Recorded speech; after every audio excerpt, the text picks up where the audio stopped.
Introducing Jon Schlegel. Jon, I offer my deepest congratulations on being among this year's Distinguished Alumni Award Honorees. Snooze, an AM eatery, was born of your commitment to opening your own restaurant by the time you turned 30 and your lifelong passion for breakfast. You truly have achieved your goal of changing the way people think about dining. Your and Adam's venture in creating Snooze has left an indelible mark on our food culture. You also represent DU's enduring commitment to the public good. Your passion for helping the community is evident in your volunteer leadership with the Downtown Denver Partnership, Denver Homeless Commission, Denver Rescue Mission, and Denver's Road Home. And your passion to bring the finest wine to Colorado by way of a stint in Piedmont, Italy, has created Atomo Winery. The University of Denver takes pride in your achievements. Jon, we are excited to experience a wine tasting with you at Atomo Winery. University of Denver, welcome to Atomo. This is our cellar right here. This is where all the magic happens. So imagine Italy, right? It's a boot. There's 22 states. The most northwestern state is Piemonte. Torino is the major capital. Think of the '06 Olympics. That's where the capital was. You fly into Turin, you go an hour south, and you are in one of the most coveted, spectacular wine regions in the world, Barolo. This is where I spent and continue to spend my life creating these wines. Dolcetto, Barbera, and Nebbiolo. The Nebbiolo truly is the reason for the season because there is no other climate, no other microclimate in the world that exists similar to this. Think about this, Torino is adjacent to France and the Alps are just north of it. And really just an hour south of Barolo, you have the Adriatic Sea, you have the ocean. So think about mountains in the Rockies, think about Alps and that kind of direction and that kind of gigantic, momentous, impactful power. And then you have the ocean right here. It creates this climate, this nebbia, this fog that is non-existent anywhere else. And that is the most perfect climate for what we have is the Nebbiolo. So Nebbiolo and nebbia literally translates to fog. And this is why we're all here. It is the most coveted place in the world for such a special place. This is where I spent the last 3 years coveting and learning to make this beautiful wine, and where I spent the last 5 years continuing to do so. Right here is what I call my punch-in. This isn't your traditional barrel. A barrel right here might be 225 liters. You might get 300 bottles of wine. The punch-in right here is 600 liters. So the more wood, the bigger the piece, the less wood influence. Smaller barrique, more wood influence. Bigger barrique, less wood influence. And that's what we're trying to create right here is a true transition of that authenticity in Piedmont, surrounded by the best winemakers in the world right here in Denver, Colorado. This wine has been sitting here and was harvested in 2017. It was fermented and it was continuing to age in Piedmont for another year and a half before we brought it back to Denver, Colorado when we first opened up January 11th. Literally 2 weeks later, the wine came in here and it's been stabilizing, it's been aging, it's been relaxing. We talk to it, we play music to it, we make it feel really good, we give it lots of warm feelings. And every week, me and my wine cellar team will come in here to see how is this tasting each week. We'll make special blends. We'll be very, very traditional to the coveted DOC and DOCG statuses that we've achieved. Nowhere else has anybody done this. DOCG, the top level of Italian wines, right here in Denver, Colorado. And so we'll sit here and put our nose to that and feel stewed strawberries and beautiful cardamom, wonderful baking spices, all part of the process of the Nebbiolo grape. We'll take our thief right here and have some fun deciding when is the perfect time to actually bottle this wine. And so from here, this is my job. If it's not serving Benedicts, it's over here serving grape juice. So we love to take our thief right here, traditionally every week. We'll put it into our little wine glass at the moment and just love all over this. Again, we take having fun very seriously. We are so passionate about things that bring such pleasure to people. And that is my, not just role in life, that is my purpose. It makes me feel great. And I will sit here and tell you that I'm looking at this wine right now and I give it this swirl of this beautiful Auburn orange. And I can tell right away, there's no question that this is Nebbiolo grape. It's got wonderful flavors, big shoulders on the grapes, beautiful tannins, that feeling in your mouth that's like, oh man, I need a piece of salami or a gorgeous piece of dark cheese. I'll put this thing in my nose, and as we may know or not, your nose is 7 times stronger than your palate. So you can pull out all of these gorgeous, gorgeous flavors of, again, ripe strawberries, gorgeous blueberries, dark cherries, Bing cherries, tart, coming to the play right over here. We'll swirl, we'll taste, we'll analyze, we'll smile, because in the end, again, it is just grape juice. But we take our grape juice very seriously here at Attimo and just truly love the pleasure of this. We'll sit on this grapes and these wines here for probably another 3 to 6 months before we'll put it into our bottling system right here. We bottle on site, we cork on site, we age on site. Truly, it's the most authentic Italian winery you can have, sitting right off of Park Avenue in Larimer, literally just 2 blocks from Coors Field.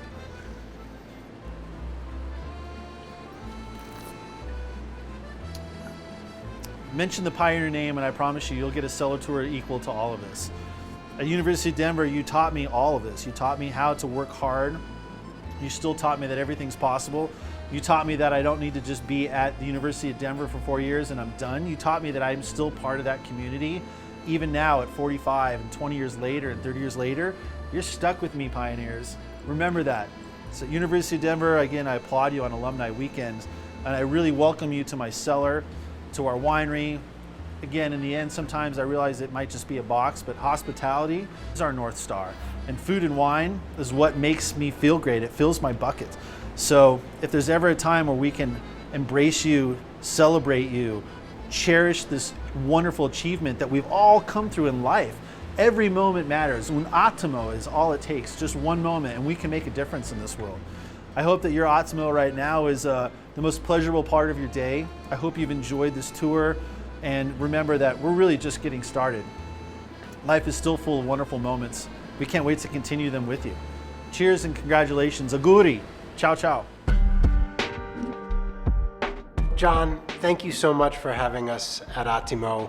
Congratulations on this award, this honor, Distinguished Alum from DU. So appropriate that you should be honored in this way. Cheers to you first. Cheers. Chin chin, David. Thank you. Very excited. I'm always delighted to be at Attimo and always delighted to spend time with you. Our relationship is a special relationship, and that, I think, makes it so special for me to be here and be the person doing this interview. Let's start out by talking about Attimo. I think we have to talk a minute about snooze first, because we don't get to Attimo without snooze. Totally. So wild to think a breakfast restaurant was a stepping stone to a life as a farmer, but it worked out. It was a pretty good stepping stone, and gosh, I'm so grateful to be a part of Snooze in so many ways on a board level and getting to play with the food and the culinary side. But you know, David, I've told you this. I've had literally 2 dreams in my life. Even as I attended DU as an 18-year-old and found this passion with this world of making people feel good. And so, how do I get to live this purpose in my life? And it's through food and beverage. Like, everybody needs to eat. And so I get to serve my purpose in life to make people feel good through food and beverage. It's truly not a job. It's a lifestyle that I've chosen, and I wake up every day never clocking in or out, but living a purpose. And so with that, the 2 dreams that followed this idea was, at 30, I am going to open up my own restaurant. No matter what it takes, no matter where I'm at, I'm going all in to make that happen. And the other dream, of course, was I'm going to move abroad at 40. I'm going to figure this out. I'm going to make this happen. Life is too short, and I only get one shot at this. And I didn't have that opportunity. I think right as I left DU, a lot of the international opportunities really presented themselves, and I didn't have that moment at DU at the time. And so I needed to make that happen. And of course, if you're in the hospitality world, Italy's on a different level. And if you're in the food world, then Italy's definitely on a different level. And if you talk about wine, I mean, the biggest producer of wine, the largest consumer of wine, is a country the size of Arizona. And so that was the trophy, the pinnacle. If you're going to do one more shot in your life, the last runway, go to the best. And so, I was working my way through great fine dining restaurants, working with James Beard Award winners, and outside of my graduation from DU, had a wonderful career working with these people. And along the way, I thought, oh, it's going to be a fine dining restaurant. I can't wait to complement this attention to detail on food and beautiful service and everything that encompasses that with the wine that I was acknowledging. And then one morning I hit my alarm and I said snooze on it. And I'm like, well, that's a funny name. And I hit it again and it said snooze. I mean, this is before cell phones, old clunky alarm clock, big old snooze written on it. And it was an aha moment, like, oh, I am going to change the way people eat and think about breakfast. And this obsession with that plan was my next 6 months. And as I was managing Sushi Den right close to DU and thinking about this next pivot, it was, oh my gosh, I'm gonna do a breakfast restaurant. So yes, right before 2 months after my 30th birthday, Snooze opens, April 2nd, 2006. We just celebrating our 15-year anniversary this year, which is just insane. And me and my girlfriend at the time, now my wife, Megan, who you know well, moved above this restaurant. And she was thinking, what am I doing marrying this guy? But was so in and so committed and so wonderful and so loving, as you know Megan is. And I married up. It was awesome. And we went for it. We were all in. And I was either going to move back in with my mom because this was not going to work. And I thought many times it was not, because in '06 there was nothing in the ballpark except Coors Field and homeless shelters and lots of parking lots. And a couple years later, it kind of peaked and it moved along, and the second location opened at 7th in Colorado. And then from there, my brother and I were like, let's do a third one. And what college town? We'll go to Fort Collins next. And it was a wonderful experience. And that slow growth of taking your baby, something you've been working on your whole life, and sharing it with these wonderful operators, these next level gamers, I call them, the Bobs, the best of the best. How do we elevate, the way people eat and think about breakfast? And so from there it was South Glen, and then from there we did Boulder, and oh my gosh, we're going to go out of state. Let's go back to Southern California, where we left DU and moved for the first time outside of Colorado. And that was the moment right there. We opened our 6th location. We had a couple more teed up. And David, that's when I remember looking at my wife and I said, Megan, this is the time. Give me a year of really heavy lifting. Let me make sure that this is taken care of. Let's bring in a wonderful team that can elevate Snooze to the next level. And you and I are going to go live this next dream. And she was like, I remember that comment, and let's go. And so here we are today, 7 years after that fact, of handing the keys of this first child to a wonderful CEO, David, and grabbing my wife and my 3-year-old at the time, Trey, who, when we went to Italy, as you know, can never be called Trey because Trey is 3 in Italian, and they would say, oh, come te chiami, beautiful son. I'd say his name is Trey, and they'd be like, you called your son 3? Are you joking? We can't do that, so we'll call him John, and you'll call me John. And so for 3 harvests, 2 years, I ran around a tiny little town in Barolo, Monforte d'Alba, 1,800 people, the only Americans, within hundreds of kilometers, as a family certainly, and lived this life of knocking on doors and literally leaving the greatest job I'd ever had, this baby we created, and moved to a space where I was now cleaning tanks and with shears in my hand, learning to prune, lots of cleaning, lots of plumbing, lots of farming, very humble work. And at a point where you're really working for yourself and you're a CEO of a cool company and you have quarterly goals and yearly goals and fiscal goals, you learn when you go work as the farming lands, you work for Mother Nature. And she is in charge. And she guided us through so many different seasons and harvests and weather patterns, and the humility that comes with that, the experience that you gain from that, truly immersing yourself into a culture that barely speaks English, is very authentic Italian, and was so curious, what is this American doing in my town? It was so wild.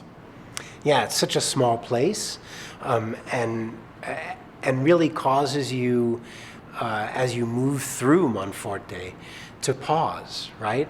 On multiple occasions, multiple times a day. And so, tell us, attimo in Italian is a moment. That's right. And so you've had many of them. Many moments. In Monforte and since. So tell us about how you came to the name. I love it. Our mission statement at Snooze was always, it only takes a moment to make a difference. And in the restaurant business, as you know, there are hundreds and hundreds of details that happen from the time you park your car and you move into the restaurant, your hostess experience, your service experience, your food quality, the bathroom checks.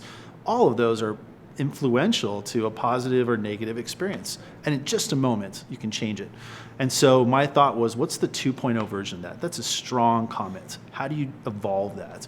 And you really realize in life is full of millions of moments. And it sounds romantic and wonderful moving to Italy. It was the hardest thing I've ever done in my life. From visas to language to really getting the buy-in of the family micro-wise, from a micro family to my extended family, thinking, you're doing what? Where are you going? How are you doing this? For how long? And you would answer all those questions with, it's just a moment in time. Give me a moment and let me experience this. And so again, with life is full of millions of moments, and they're all pieced together in some fashion. Some wonderful, some are hard and challenging, and this last year has certainly shown us that. But gosh, life is full of so many moments. How can we bring together this moment of, again, beautiful hospitality, great food, great people, great wine? This moment right here is the most important part of our day. So un attimo right now is Italian for a moment. We're all having a moment right here. You know, you and I, David, we're all having a moment at home. Our graduates, our alumni, our pioneers, every day, every moment presents itself as just that. How do we affect that? How do we change that consciously? And how do we cherish them? And how we cherish them, most importantly, no question. And the most wonderful part, and that the Italians said it, and you said it perfect, is how do you slow down? How do you go from this event of growing a company to sitting there and watching the leaves blow? And how do you listen to the birds chirp? How do you talk to the Italians in a very slow, methodical way so they understand you? And to put the brakes on life, to truly go from fifth gear to first gear in a completely new start, started with a glass of wine. Right. And it was just to slow down and sip and breathe, because life is bigger than any concept. It's just so much more. It's a moment. So clearly the living abroad was part of the initial dream, even before Snooze. How did the dream of Attimo, what Attimo would become, evolve? It's a great question. So, you know, I joked to stay married to my wife, I needed to move back to Colorado. We're both natives, and she's that was the deal, and that was a fair deal. And so the first year we went out to Monforte and we saw La Casa Gialla, the Yellow House, and we were able to rent these rows and literally learn to make wine. And we rented the house where a year later they presented the opportunity to buy the house. And so from that moment, the visa became secure. My passion and my education was going to be, memorialized. And I knew that even when I went back to Denver to discover how is this journey going to pivot me to this next world, I knew I was going to keep going back to Italy. So I did. I came back thinking, I'm dangerous enough now to make wine. And I think I know enough about bottling and soil and agriculture and, marketing and authenticity and labels. How do we take this to the next level? And so the deal or the opportunity with my wife said, look, I understand you want to go back. Please take care of this agriturismo. Obviously keep coming back to Denver. So I'd make these little trips for a week or 2 weeks, checking on the vineyard, working with the farmers. And along the way, I had this wonderful winemaker, David Fletcher, who you've also met, and he's next level. I mean, just in every fashion of person, father, but biodynamic producer, a palate to just different levels, way above anything I could have ever studied. Us obviously surrounded by Italians who are second, third, and fourth generation grape farmers, every one of them smarter and wiser than you when it comes to the grape. And so when I kept going back, there was this opportunity that Fletcher was presented by other farmers, say, hey, un Americano, I heard of him. Can you bring him here? And so David would say, this farmer that grows this Barbera outside of Alba, Madonna del Como, very beautiful vineyard, great hill, said, I have all of this Barbera right here, and either I'm going to make it or I'm going to sell it. Would you be interested in taking the Barbera? And it was truly a pivotal once-in-a-lifetime moment when I thought, I don't have to source these grapes in Colorado, and I don't even have to source these grapes in the United States. I can go back to these roots of what I was so passionate about, like this next level winemaking happening. And if I'm going to do one more journey in life, and it's this, let's use their grapes. Let's use their Barbera. Let's use their Nebbiolo. Let's use their Dolcetto. The goal, Italy's got over 3,000 varietals, but how can I go a mile deep on one region of the world was Piedmont for me. And then these farmers sort of presented this, So let's pivot to DU and your engagement with the university now and your experience as an undergrad. So I know you were a student athlete. Let's start with that. So what was probably the experience at DU that is most memorable for you, that maybe is pivotal in your development? Oh man, there's so many. As all young 18-year-olds walk into a new university or whatever age as a freshman, you feel like you're ready for it. You can conquer this, no problem. The cool part about being on the soccer program and with the soccer team was, you were invited a month before school started. And you would stay in the dorms and you would get to two-a-days and really learn the practice of the team. You'd kind of get a little familiar group. Some of the players would show you around campus and Greek life and social life and restaurant life. And so that part was an amazing experience to be part of the soccer program at DU and to watch them now on ESPN with top 20 scores and Mr. Andre Shinushaki over at DU is our MLS Rookie of the Year. I mean, it was not that soccer program when I was there, but excellent to see the evolution of that. And then I remember being an accounting major at the beginning. I love crunching numbers and I love looking at plans, but I was still working at restaurants. I was still bartending and serving. And I thought, wait a minute, DU's got this program. Why am I not challenging myself to the hospitality side? That is what you're passionate about. So it was a beautiful way. And I love that DU, is harmonious with the business school and the hospitality school. That was super important for me. And then you walk into a major that you felt, you're going to give me a degree in this, and I'm going to go to work on this, and this is so much fun. It's a beautiful combination of all. So in our last minute, we have to jump really fast. So let's fast forward to, I get to DU almost 14 years ago and form an advisory board for the school. Yes. And you're like one of the first people I'm told about. Please, and meet. David, let me in. Right? And so you've given back to DU in multiple ways, but certainly through the board, through creating the Tour del Piemonte program, where you and I travel to Italy with 2 students every year, and you're so community engaged. Why is that so important to you? Oh, I credit my parents for that, for sure. They taught me be financially responsible, be socially responsible, certainly be thoughtful about the world. I have to make this better. The world is really for the children. So everything we do in our world has to represent that. And then again, being a scholarship kid, being the kid that was not supposed to go to a private education, but through hard work and grants and scholarships and hustle, was able to make it happen. So DU's provided me and afforded me a life that I would never have thought possible, but with the simple mentality of anything's possible, we made it happen. So to come back, it's still as rewarding as ever, as not just an alumni and not just as an adjunct professor and Right. not just as a fan of the soccer program or the hockey program or the lacrosse program, but to watch the energy of what that university is providing and how it's really truly changing Denver. It is an anchor institution in this city. And for that, I'm always going to be a part of that. So I will close by telling you that I feel so fortunate that you made it to DU, that you made it into hospitality, and that you've achieved the success you have because of how you've given back to me and to our students and to the school. And I am so fortunate to call you a friend, and I'm so happy to be here with you today and share you with other pioneers. Oh my gosh, the pleasure is all mine. And again, we're just getting started. Thanks, John. Look forward to it.